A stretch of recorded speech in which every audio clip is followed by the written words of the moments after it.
Essex. The latest person to be taken in for questioning is a 48-year-old man from Northern Ireland who was picked up at Stansted Airport.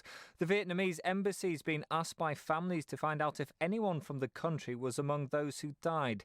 Essex Police Deputy Chief Constable Pippa Mills has given an update. We gave an initial steer on Thursday on nationality. However, this is now a developing picture. As such, I will not be drawn on any further detail until formal identification processes approved by Her Majesty's Coroner have taken place. The EU's agreed the need for a Brexit extension, but says it won't decide how long for until next week. Meanwhile, Boris Johnson has told Jeremy Corbyn to man up ahead of a vote in Parliament on Monday on whether there should be a pre-Christmas general election. A 22-year-old unemployed man has been convicted of manslaughter after a man was stabbed to death near a mosque at London's Regent's Park. Kamal Hussein took refuge in the central London mosque to evade police, leading to an armed raid in March. 2 women and a comedian have been thrown out of a gig in New York for confronting Harvey Weinstein, who was in the audience. The ex-film boss is currently on bail over sexual abuse charges, which he denies.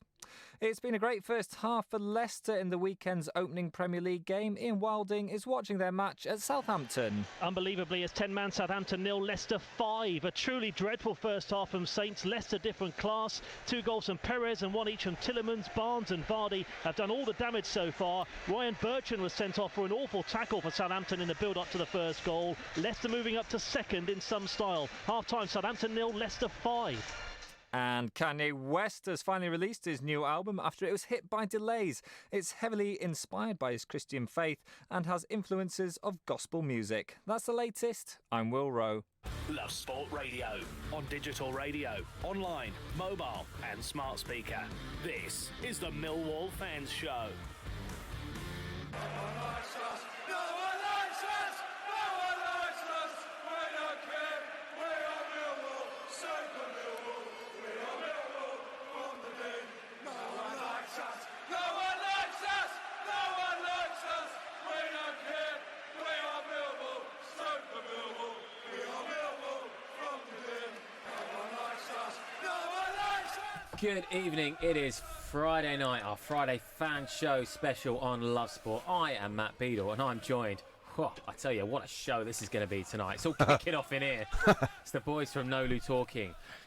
Jeff Burnage, Stan Godwin and Ted Robinson, because of course this is the Millwall fan show, and what a week it has been, gentlemen. A new man at the helm of Millwall Football Club. Was it, before we get on to anything else, the man you expected? Ted?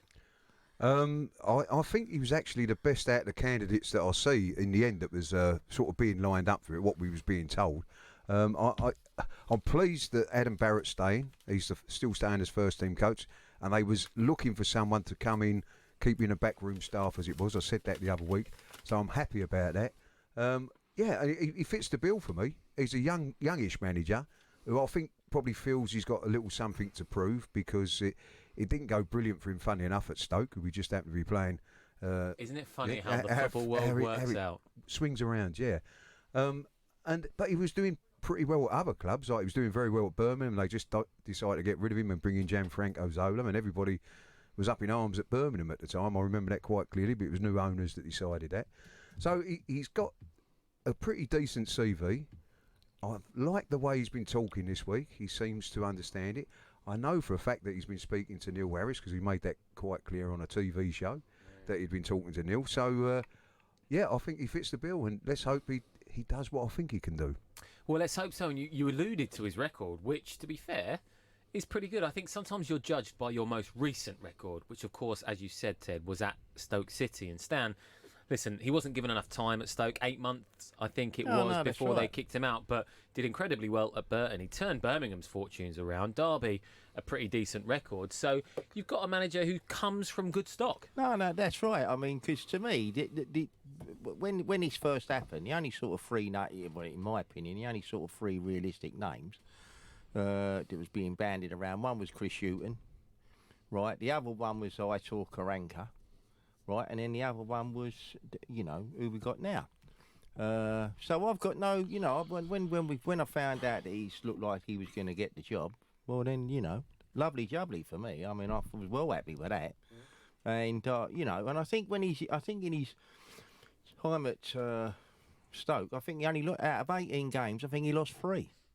And apparently, so I understand, they were complaining that, well, it was the style. I don't personally believe that. I think the problem is that they got relegated and they thought they were going to go straight back up.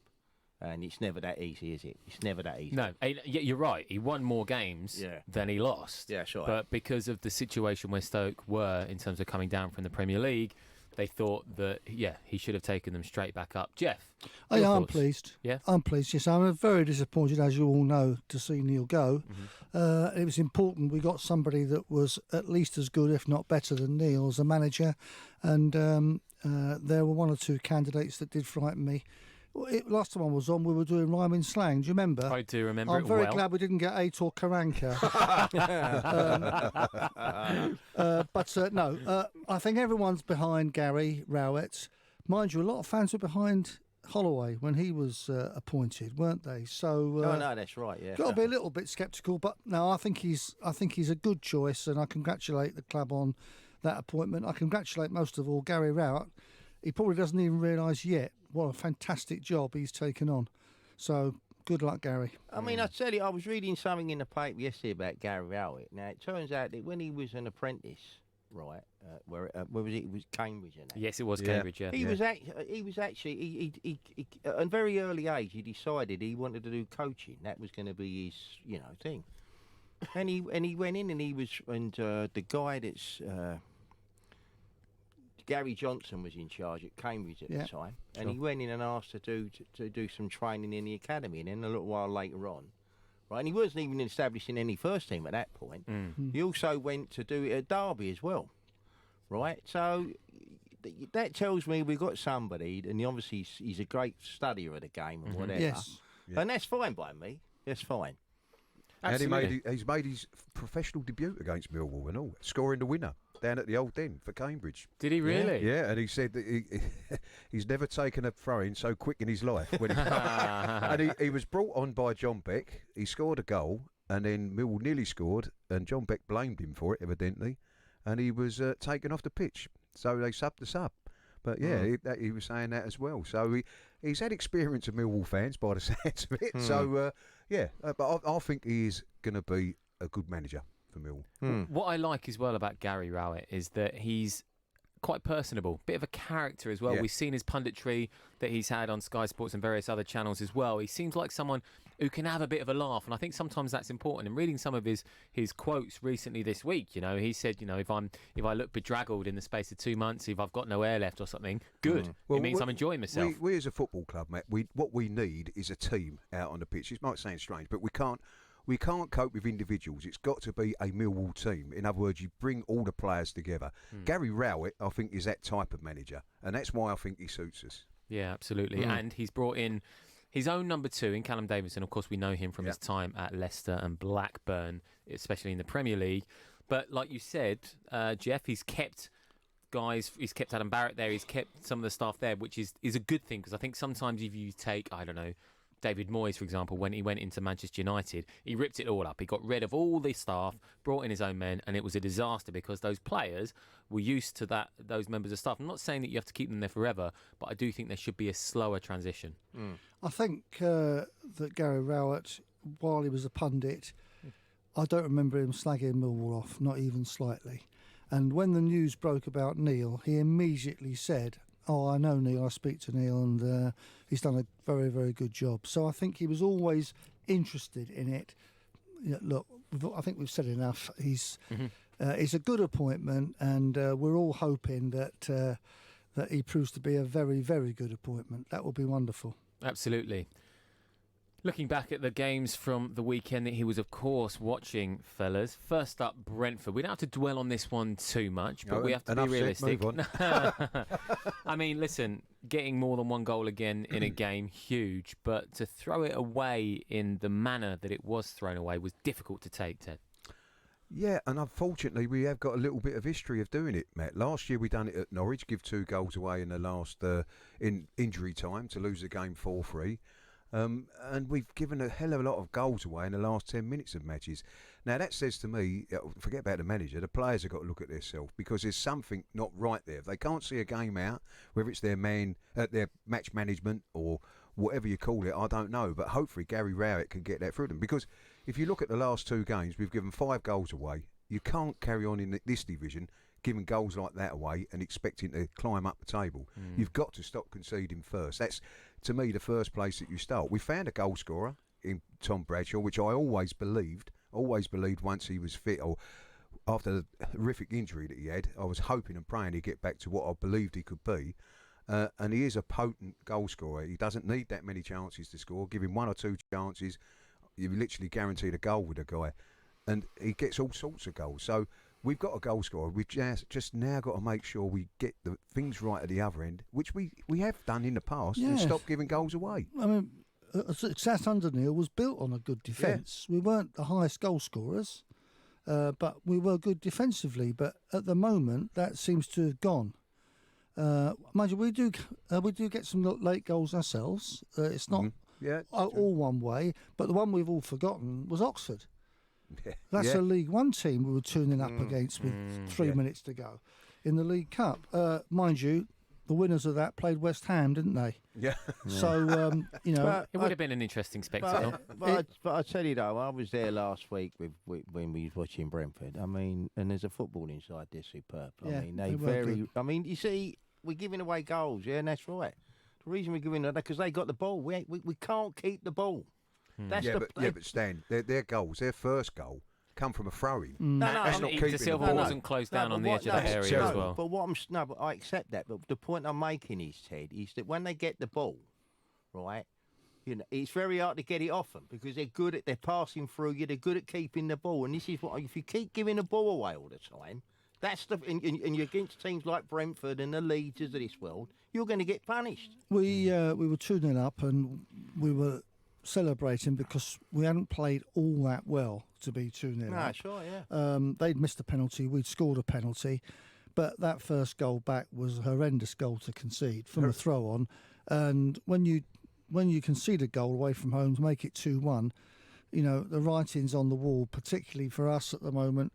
Let's move on from Brentford, can we? Because let me just say that wasn't any fun, was it? No, but all 3 goals, the first one we spoke about was a throw-in.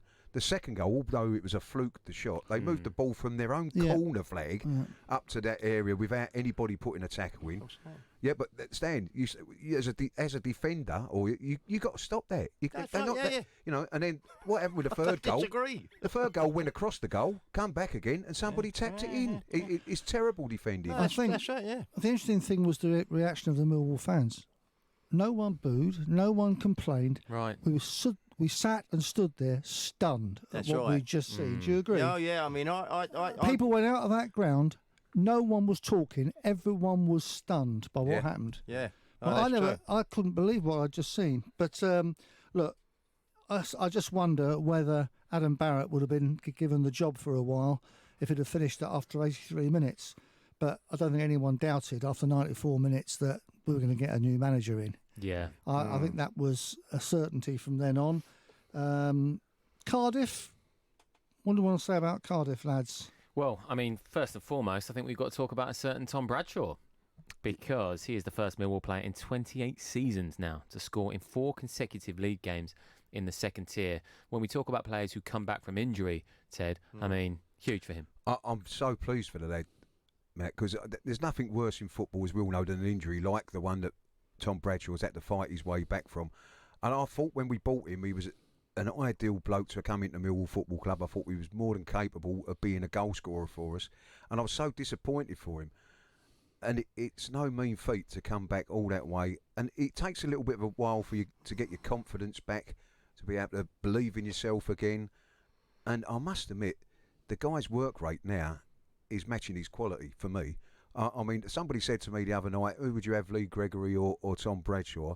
And they said that Lee Gregory worked harder than Tom Bradshaw, which is possibly true. But I'll tell you what, Tom Bradshaw ain't far behind him. But I know one thing, that if there was someone going through 1-on-1 with a goalkeeper out of them two, I'd have Tom Bradshaw every time.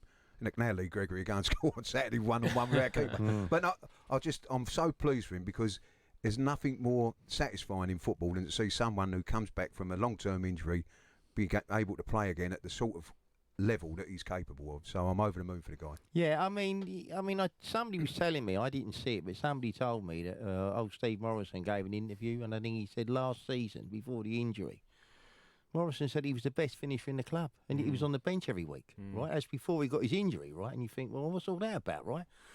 But where I would agree with what Ted's saying, and I think where he's got an advantage over Gregory, I think he's got a lot more pace about him than Gregory has. I mean, Gregory was no slouch, but what I'm saying is I think Bradshaw is a little bit more pacier, and he's a good player, and he's proven it. He's proven it, right? It's actually a goal every 120 minutes this season, which is the third best in the Championship. We are going to move on, gents, just quickly. Before we do move on, he's about to equal a record. If he does score this weekend against Stoke, he equals a record of successive games in scoring, like I said, in the second tier. Did you say when he scores? Yeah, when he scores. When he scores, sorry, gents. Who was the previous 91-92 season. Who do you reckon it was? 91-92. Ooh. What, Millwall player? Yep. For the club. Oh, God. Got me there, 91-92. John McGinley. No. Ted? No. Sheringham? No. No. Second it's tier. John Goodman? Alex Ray. Alex Ray. Alex Ray, Blimey, there we go. blimey. Didn't realise he was scoring that many successive games. This is the Millwall Fan Show. Just before we move on as well, it is an absolute onslaught at St Mary's. Leicester are leading Southampton away from home 7-0. An Ayoze Perez hat-trick for the Foxes in this clash. Only 59 minutes gone, so half an hour left in that game. This could well end up a record Premier League victory. Millwall Fan Show on Love Sport. Giving your team a voice. Love Sport Radio. Are you being fobbed off by a company? Are they letting you down?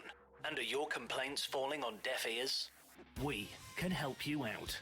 Come to aspokesmansaid.com and we will give you a voice and a platform to raise your complaints. As recommended in the Daily Telegraph, aspokesmansaid.com. Fighting for you, saving you money. You all right, mate? Yeah, I'm fine. Yeah? Really? It's just, there's a massive grizzly bear sitting on you. You sure you're okay? Well, now that you mention it. Sometimes we say we're fine when we're not. But with 1 in 4 experiencing a mental health problem, if your mate says he's fine, he might not be. Be in your mate's corner and ask twice. Time to change. You're in leakage, you're in leakage. You're in leakage, you're in leakage. You're in leakage. You're in leakage, you're in leakage. Kenna men. Pants and pads. You're discreet. Masculine. You're right. Secure absorption zone. Buy online or in shops. You're in. Tenna men. Keep control. Urine? No. Home insurance is vital. You don't want to end up paying through the nose when something goes wrong. But are you being charged way too much for your home cover? Are your insurance premiums simply too much to bear? It doesn't have to be that way. aspokesmansaid.com is a price comparison website that trawls the internet to find the best deal for you. Don't pay the price for not shopping around. Visit aspokesmansaid.com and start saving today. aspokesmansaid.com. Fighting for you, saving you money. When your kids are ill, you just want to help them feel better. But you don't always need antibiotics. Get advice from your local pharmacy or search NHS Choices. How are you? How are you really? Modern life can be busy, and sometimes it's easier to look after others before looking after yourself. But there's only one you. And making small changes to your lifestyle now could improve your chances of staying healthier longer. So take the first step to a healthier you with our free How Are You quiz. See how you score and get personalised tips and support. From how to eat a little healthier to turning a 10-minute walk into exercise. Just search One You. This is Love Sport. This is indeed Love Sport. It is the Millwall Fan Show. Me, Matt Beadle, here with the guys from No Lou, Talkin, Stan Godwin, Ten Robertson and Jeff Burnage. I'll tell you what, the heat has just risen in the studio because we've got George Jacks on the line, gents. Stan, I'm going to come to you in a moment or two because George Jacks, from Stepney, of course, in East London, started his career at QPR in 1964. In 1965, a year later, he moved across London to the Den. And only after one appearance, of course, with QPR, he became a popular midfielder for the Lions over the next 7 years, scoring 5 goals in just over 150 appearances. In 1972, he moved on to Gillingham, where he recorded his most appearances before playing in non-league football with both Northfleet and Gravesend and Barking. He's often seen in and around the Den and is admired by many, including a certain Mr. Godwin next to me, who remembered his days at the old Den. George, it's great to have you on. I'm just going to go straight to Stan, who is chuffed to bits. Hello, Okay, George. Matt. How are you, mate? All right? Yeah, I'm fine, thank you. Good. I tell you what, when I heard that you was going to be on this show tonight, I thought myself, I thought so I've got to be on it because, and then fortunately somebody drops out, so I've managed to get on. Right. Let me ask you this, Jules. Do you remember? For me, this is that the game that turned that actually turned your career around at Millwall. You'd have to remind me, to be honest. Well, I'll give you the date, mate. It was on the 16th of October, 1967, and it was a midweek game. Right. Was it at... No, And it was at home. Oh, go on, Stan. Tell him, for goodness' sake. Right, Put me out of my misery. Right, that was the game, George. Right, now some people are going to listen to. Northampton Town. That's it. Well done. That's it. There we go. The second, and I tell you what, it was a second round replay of the League Cup. Yeah, that's right. Right, and what happened was Ken Jones was normally the number 4, and he was injured that night, and George come in, and I think it was the first time he played in the middle of midfield. Yes, it was. Right, he come in that night. Right, he scored 2 goals. We won 5-1, and after that, he never looked back. Never ever looked back. And I said, absolutely. Can you remember your first league goal that season? The first league goal, it may have been against Scunthorpe. No, Palace, mate. Palace. And I tell you what, it was in November, 2-2 draw. And I tell you, a bloke who made his debut for Millwall that day was Brian Conlon, centre forward, and scored. Yeah, Brian. And you scored the first goal, mate. Yes, that's right. George, it's Jeff Burnage here. Good evening, Hello, George. Nice to speak to you, mate. Very nice. And you. I've got a question for you. Billy Gray signed you, is that right? That's correct. Can you tell us about that? Because he's a manager that a lot of Millwall fans look back on very kindly. Did you have a good opinion of him? Absolutely. Because Billy Gray would never expect you to do anything that he couldn't do. And it was amazing, really.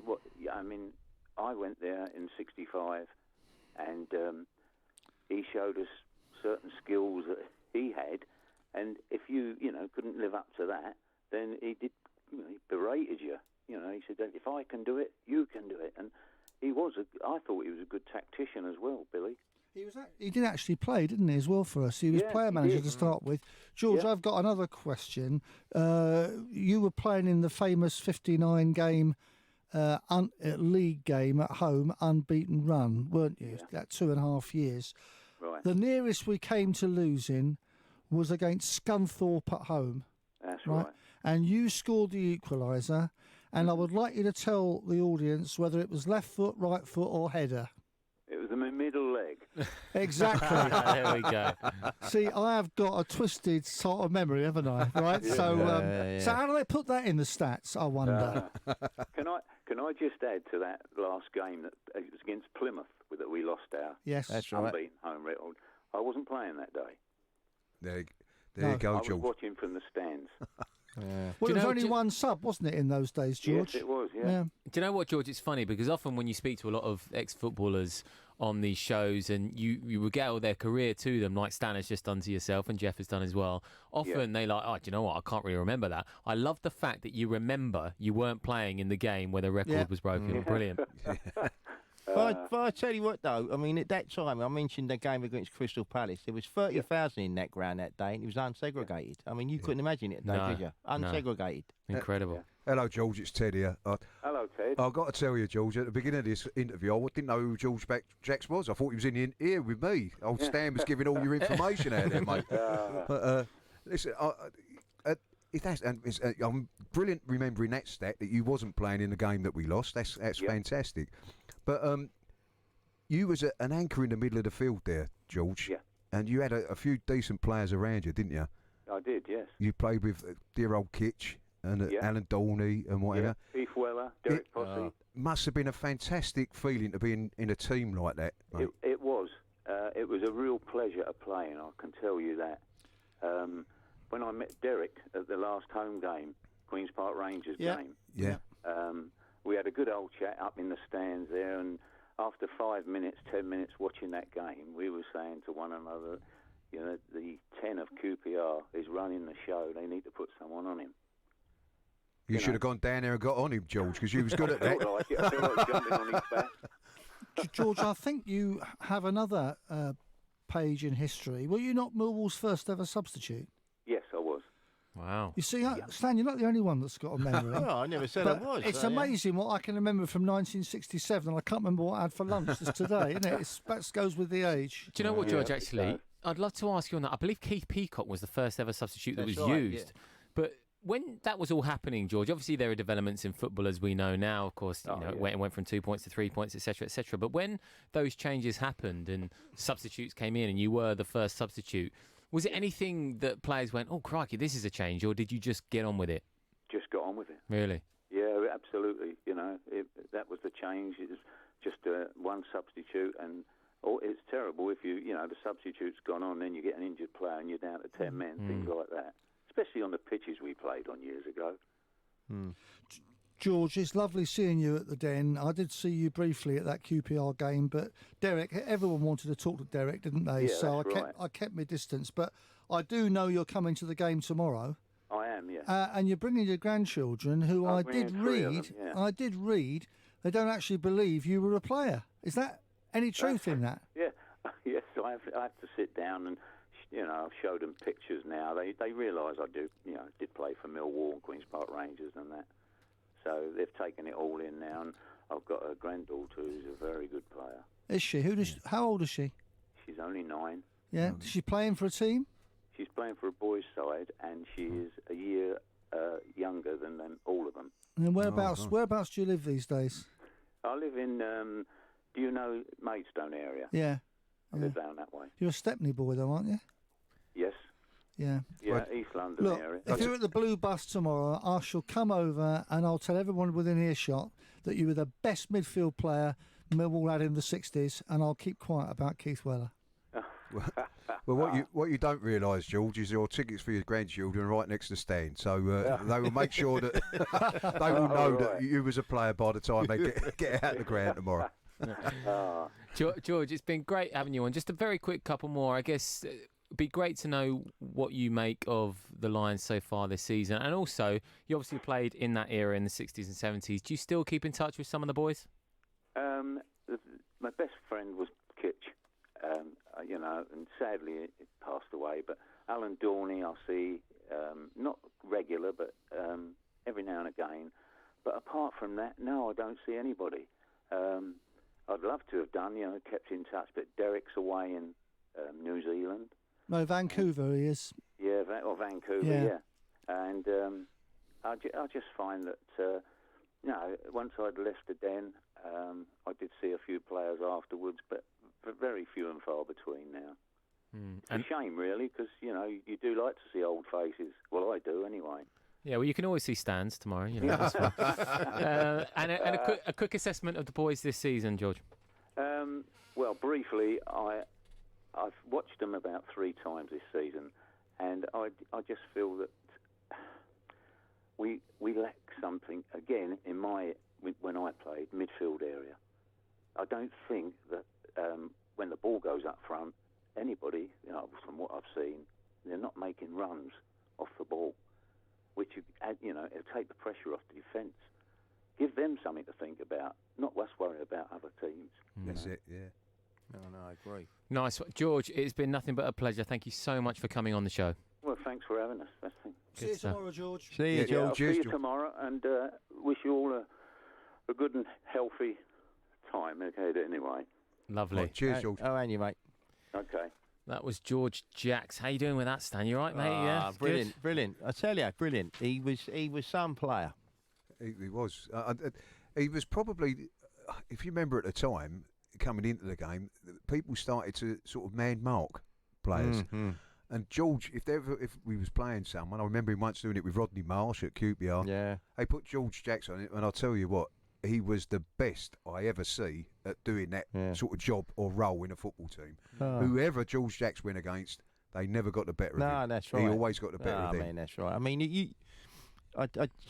talk about players today. I mean, you think if he was playing today, what would he be worth? I mean, he was no Wally. I mean, I'm telling you, he was a good player. Yeah. And he's forever remembered on your Twitter page. Did you say? I got. You look at my Twitter feed. I've got his picture there, and that's to say, when I went to that game, right, and when they come over about Jacks is in the team, but after that game, he never ever looked back. And from that moment on, they loved him. He was a 7 or 8 out of 10 player every game. Every game. His first name on the team sheet, one of the first names. And just to finish, chaps, so he signed in 1965, and you lot remember seeing him.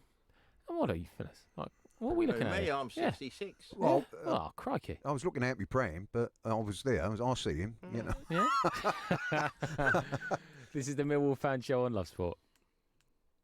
Love Sport. Join former Premier League goalkeeper Richard Lee and Patrick Christys for Love Sport Breakfast every weekday morning from 6:30. The semi-final of a Rugby World Cup. Is it justified that I can crack the beers open at 9 a.m? Yeah? Let's hold that thought. Mark Flanagan, Love Sports North West correspondent, is on the line. Morning, Mark. Yeah, sorry, I'm just putting my can of Carlsberg down. Get in! Don't encourage him, Mark, please. Love Sport Breakfast every weekday from 6:30. Love Sport. You all right, mate? Yeah, I'm fine. Yeah? Really? It's just, there's a massive grizzly bear sitting on you. You sure you're okay? Well, now that you mention it. Sometimes we say we're fine when we're not. But with 1 in 4 experiencing a mental health problem, if your mate says he's fine, he might not be. Be in your mate's corner and ask twice. Time to change. Full of skill, full of flair, full of desire. Fulham FC is full of fire. Oh, what a goal! Be there at Craven Cottage as Fulham continue their surge towards the top of the Sky Bet Championship. Watch the unmissable action live in SW6, home of London's original football club. Absolutely brilliant. Grab your tickets now at fulhamfc.com. You probably think you're pretty good at multitasking behind the wheel. I mean, you have to multitask to drive. So what's wrong with checking your phone? The thing is, your brain simply doesn't work. Even a quick look at a message, or firing off a quick reply, affects your concentration and makes you less able to react to hazards. If you use a mobile phone while driving, you're 4 times more likely to crash. Think. Put your phone away. Before you set off on a long journey, remember to check your vehicle. Are your tyres correctly inflated? And are the treads deep enough? Have you got enough fuel? Is your oil level right? Checking your vehicle doesn't take long, but can prevent a breakdown or accident. And save you money. So, before you set off on a long journey, check your tyres, fuel, and oil. Highways England, connecting the country. Love Sport Breakfast with Richard Lee and Patrick Christys. You give a load of facts, and then you go and give a wild prediction that's so horribly wrong every single day. Rich, I'll admit freely, I'll hold my hands up and say I just misunderstood the away goals rule. Fine, But mate, but it that's doesn't fine. make me a total idiot. No, that's fine, but every time you predict a score, you could not be more wrong. It's literally not true. And we made a whole section. We've got a whole section of our show dedicated to you talking nonsense. Yeah. Every single day. Well, some would say we've got 3.5 hours dedicated to it, to be fair. Weekdays from 6 a.m. This is Love Sport. It's the Millwall Fan Show on Love Sport. Me, Matt Beadle, here with the guys from Nolu talking Stan, Ted and Jeff. We're going to move on to the fan in the dugout shortly, but first we heard from Bethany Warren last week telling us about the No One Likes Us Talking podcast question for October. Responses were made as far as afield as New Zealand. Crikey. From all over the globe. We transcend. I'm not talking about New Zealand today. Carry on. All right, we'll move on. This month's winner was drawn out of the hat from a host of correct answers that named Williams, O'Brien and Pearce as the 3 Millwall players within the current squad to have been capped at full international level by the Republic of Ireland. No One Likes Us Talking memorabilia is on its way to this month's winner, Vic Banwangan from Manado, Indonesia. Crikey, O'Reilly, congratulations, Vic. Impressive stuff. Millwall fans across the globe. I'm trying to work out how he knew that. There we go. Well, I'll tell you what. We will move on to the fan in the dugout now, or potentially the fans in the dugout. I believe we've got Paul and Christine McSloy. Is Christine on with you, Paul? No, Christine's she's sitting here, but she's not confident enough to come on the radio, so she's asked me to fire the answers. You thought you was going to say she's seen sense, Paul. Yeah, well, she's still just trying to get over the Indonesian. She's saying big. So we're a global brand now. I tell you what, absolutely. All that husky chocolate. Right. I wonder if he goes home via South Bermondsey. Do you think he does? Yeah. Paul, I guess we'll ask you straight off the bat. Gary Wowett, new man in charge. Are you happy?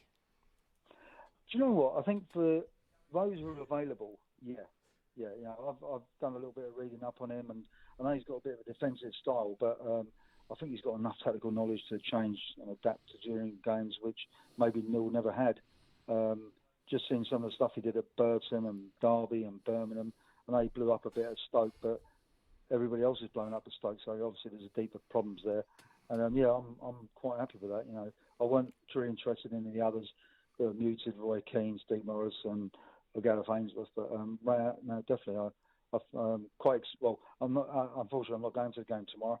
I'm away at the moment, but I'm looking forward to a good game, especially against his old club. And so, very good, in my opinion. The other thing about him, Paul, is I think he's a manager that feels like he's got a little something to prove, if you know what I mean. And I always like that. I mean, it sounds strange, but I prefer to get someone to come to us who's probably not had the best of times, rather than someone that's been flying on the crest of a wave, if you know what I mean. Yeah, definitely. I think, I think you're right there. I think he's definitely got unfinished business within the football environment, and the way he was treated at Birmingham. And then I know at Stoke he had big investment and it just never worked for him. But you can see what's happening with Nathan Jones. Something's going on behind the scene there. I read a lot of podcasts from Stoke supporters, and they're saying it's Rout didn't have enough time, but there's so many egos in that Stoke side, and he just couldn't get them. So hopefully, he's come to Millwall. I don't think there's any egos at Millwall. And I think we've got a talented group of players. I just hope he has a plan. He has a plan A, but I really hope his plan B comes into play, because that's what we need to do, is change during games. Neil would do it when we was losing games. Then we went after the games. But hopefully, Raya has got a good point to prove. And he's already talking about Premiership mentality, which sounds good. And he doesn't go off the handle. He's quite positive in some of the stuff he's saying there. He's not talking a load of stuff. Just sort of a good return. So hopefully, it'll be good. Be good for us. We also have to ask you the same question that we ask everybody, Paul. If you could pick 3 players to start in the next match, who would they be? Easy. But I think he's made a couple of saves, but some of the saves he's made, I think is good. Jed Wallace and Bradshaw, as long as they're playing in a 4-4-1-1 with Wallace behind Bradshaw, Wallace with the freedom, them 3 are the definite starters for me.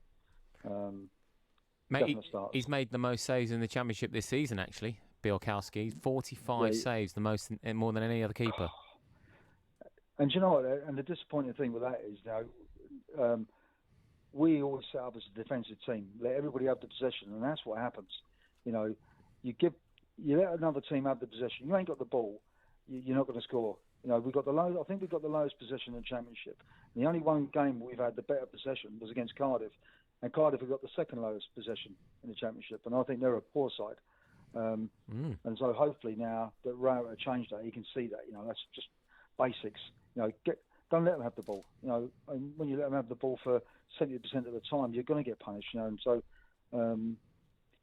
Bart's really impressed me, especially for a man with no knees. So yeah. Well, we were saying earlier, Paul, that certainly defensive-wise, we've just got to tighten up, haven't we? And it's been a little bit strange because we have been quite good defensively at times, but Just silly goals we've been giving away of late. Yeah, I don't know whether it's we had a bit of a problem last year where I was on the show in August, and I said that Harris has got the players he wanted. I thought he had 10 to 15 games to prove himself with that. The spine of the team is what he had it, but it's the mentality. It seemed like the last 10 minutes of games that they sort of failed away last season, and then I've just seen it creeping in like Brentford. I know. When it was 2-0 up, it was a false. I thought it was a false result because they battered us, absolutely battered us. Missed a penalty, hit the post, hit the bar. Bart, I think, made 3 or 4 absolutely outstanding saves in the first half, and we went 1-0 in.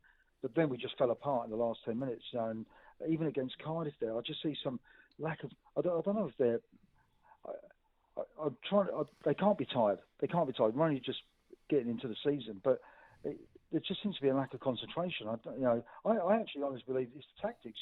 There's decent quality players, and they're running after the player with the ball. They're not running with the ball and let the player chase them. I mean, I've got to say, Paul, when we was playing Cardiff, when we went 2-1 down, I mean, I did fear for that. I thought, well, we're going to be in trouble here, and then all of a sudden it's all changed. But I think that. What might have helped us out in the end was when he took Matt Smith off and he then put Bavardson on. Because to me, out of all the players we've got up front at the moment, they would be the ideal because you've got pace, and all that sort of thing. And and I don't dislike Matt Smith, but if we play Matt Smith, you know exactly what's going to happen. And if I know it, their centre half knows it, and they know exactly what way you're going to play. Yeah, a friend of mine's a big QPR fan, and he said Matt Smith does not last. He does not last, and I think that's proven. Like I thought at Cardiff, I thought it was one of our poorest games at Cardiff. There was, as you said, there was blips there where we had some good possession and we played well. We owned Bradshaw. I thought it was just like Bradshaw and Wallace just really impressed me at the moment. But them two can't carry the team. But Matt Smith, I don't think he won a header all night. He looked like he was treading in mud. He just couldn't get off the floor. Plus, I thought Barrett got the tactics wrong. We're playing against the biggest side in the division, and they're lumping balls up to him. And they had their 2 centre halves just crowding around him, tugging a little bit at him, and he didn't have a chance. So I thought the tactics were a little bit wrong for that. I've definitely gone the 4-1-1. They got 3. The average height of their players must be 6 foot, 6'1". Definitely got no pace, but we got pace in the team, and I think he got his tactics slightly wrong there. And it was just lumping balls back and forward, wasn't it? Just one of those boring games. Yeah, I mean that's right. I mean, absolutely. Paul, it's Jeff Burnage here, mate. Hi, Jeff. So whereabouts do you watch the games from when you're at home games, Paul? What part of the stadium? I sit in the south lower, block 40, where I used to stand in the old cold globe. Lovely. So I still sit with all my old pals.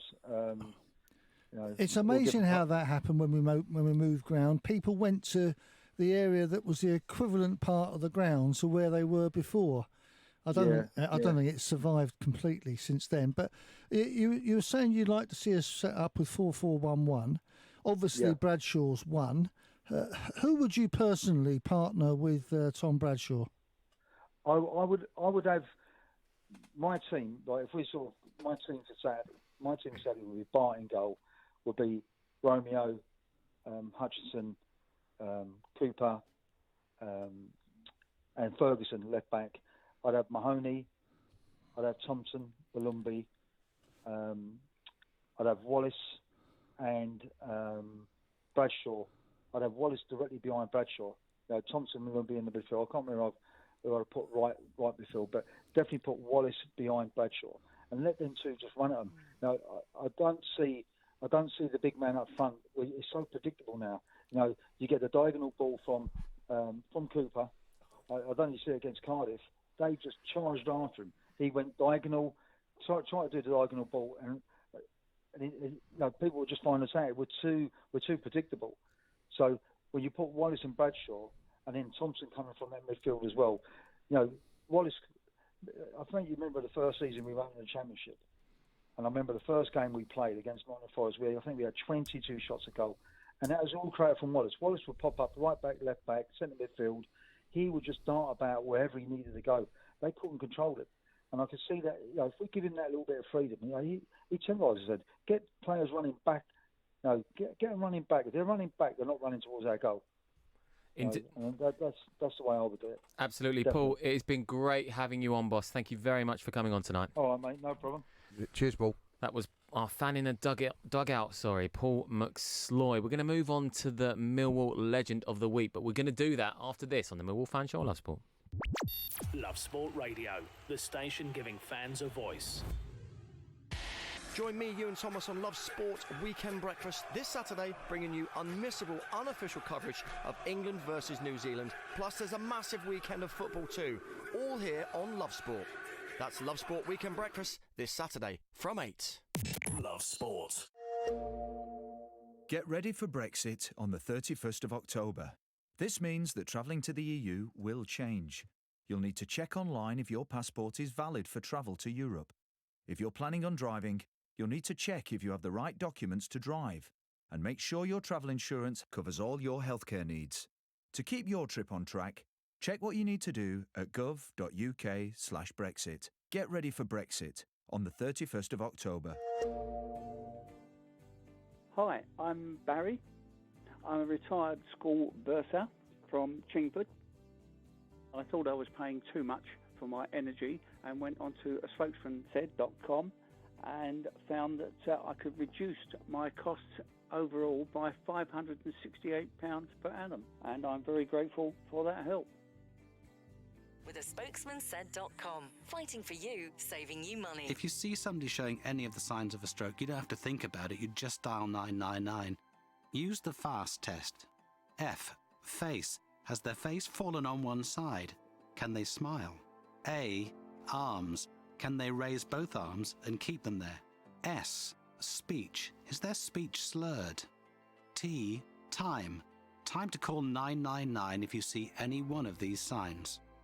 Act fast, make the call, dial 999. Whoa! Look how much saturated fat is in these chocolate biscuits. It's surprising how much is in our food and drinks.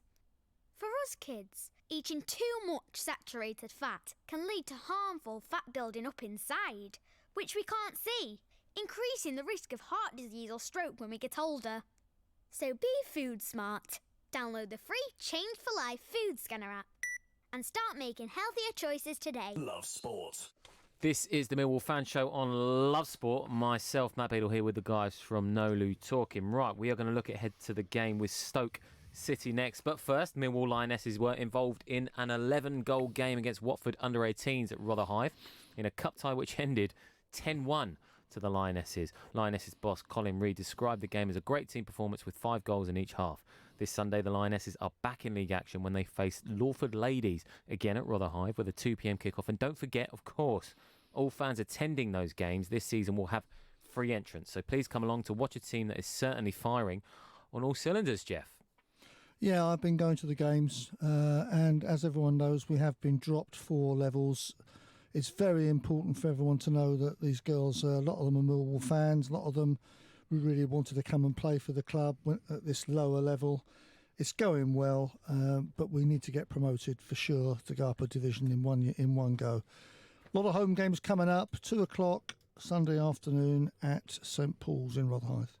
Lovely stuff. We're going to move on to the Legend of the Week now. This was sent in by Ben Butler of Mepham. A certain goalkeeper, Brian Horn. What do we think? Stan? Legend of the Week. You right there, mate? You just chilling out? Yeah. Just having a little break? Nice.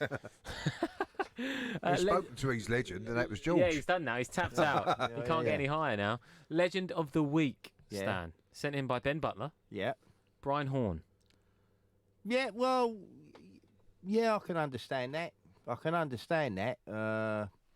Because he played in the team, didn't he? The That team came that won up, yeah. that took him into the 51 first games in division. successive seasons. Yeah, during that period. I mean, I can understand that.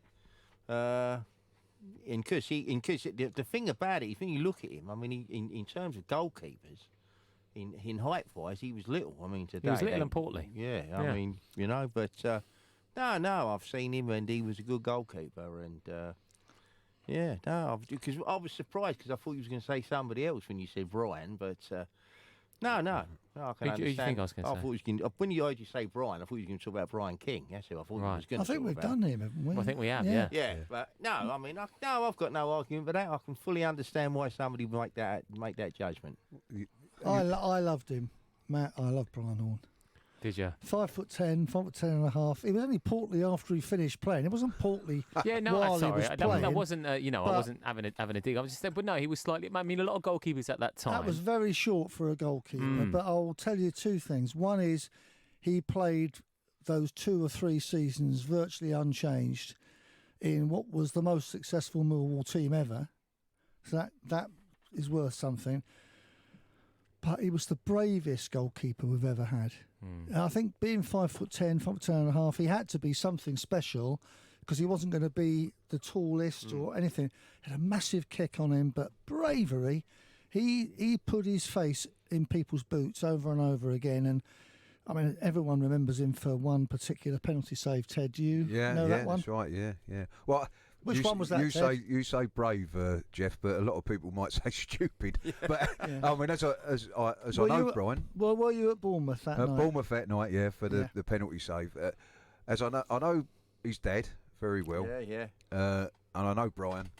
So if I believe Brian was a legend in the goal and he was a legend in the calf. He could eat people under the table. He could save anything that was thrown at him. So he'll appreciate that I've said that for him. But of course he's a legend because of the team, the whole team. He's involved in organising our pre-season tours, by the way. Yes. So he's got his connection with the club. Legend for me. Lovely. Legend, Stan? Yeah, absolutely. Legend. Lovely stuff. Right, Brian Horne, legend. Thank you for sending that in, Ben Butler. We're going to move on to the game with Stoke now, of course. Millwall's new manager facing Stoke's old manager. We've got Martin Spinks on the line from the Stoke Sentinel. Martin, thank you for coming on. What an intriguing clash we've got. It always happens in football, doesn't it? That this just so happens that a guy takes charge of a club, and there we go, wallop. His first game in charge is against his old club. It was dead cert, wasn't it? It was obviously written in the stars, and it certainly spiced it up from our end. I don't know about the Millwall end, but Gary only left us in January, so there's probably still a few raw feelings on his part, and certainly amongst some of the supporters too. Was he given a fair crack, in your opinion? 8 months, I'm sure he had a brief when he took over.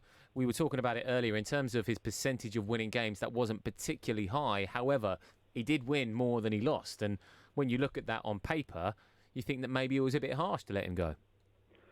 Well, certainly compared to where the club is now, you'd look back and think, well, what on earth was Stoke thinking? But of course, expectations were so much higher then. They'd only just come down from the Premier League. He'd had a lot of money to spend in the summer of 2018, which he himself acknowledged, brought in 7-8 players, and they just didn't perform well enough. But they did have a good period in the late autumn, early winter, where he was getting them back on track. But he never really won over the fans. I remember them being booed off when they beat Millwall, actually, just before Christmas at Stoke. And they'd won the game, but hadn't played particularly well. And that was just a measure of the expectation. He wasn't only expected to win games, but his team played well. And then he had a bad Christmas and New Year, lost 3 out of 4, and he was gone. You sure that wasn't Millwall fans booing? Michael, you sure that wasn't Millwall fans booing at that game? We do that quite a bit when we lose. Before the final whistle, actually. It was a long trip home. But no, it definitely the Stoke fans making the most noise. But they never really warmed to him either, nor warmed to many of his signings. In fact, the best signing from that summer was a player who came in before he was appointed, Peter Atibo, who, if he's fit, will be playing tomorrow. He picked up an injury at Sheffield Wednesday on Tuesday. He's a key player for Stoke. But many of Gary's signings just didn't take off quickly enough, I'm afraid. Who were they? Who were his signings? James McLean, Tom Ince, Benica Phobie were the sort of more prominent players. Ryan Woods as well from Brentford. Sam Klukas came in, wasn't fit for a while. He took time to settle. He'll be playing tomorrow. And another one of the few that will be playing as well is Adam Federici, who's taken over in goal from Jack Butland, who's had a really wretched time to mirror Stoke's wretched season so far. And Federici's played the last 4 games.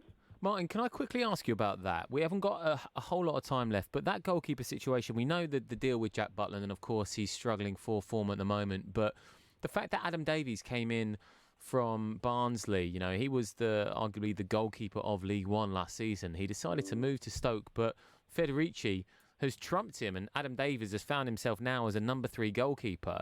Are you surprised that he hasn't been given a shot ahead of Federici? I feel sorry for him because he was obviously sold the story that Yeah. he'll be our number 1. We've got an experienced number 2 in Adam Federici. Jack Butland's still at the club, but we're trying to sell him and we expect to sell him. The number 1 spot is yours for the taking. Butland didn't go. Obviously, Davies hasn't done enough behind the scenes in training to have moved up the pecking order. So when Jack had his problems, it was Federici who got the gig. And I'm afraid Adam Davies, all we've seen of him is on the bench in League Cup games. Martin, this is Stanley. I'm just interested in a couple of points. One, I don't know whether you're aware of this, but tomorrow at Millwall's Day is the initial thing of the Poppy Day.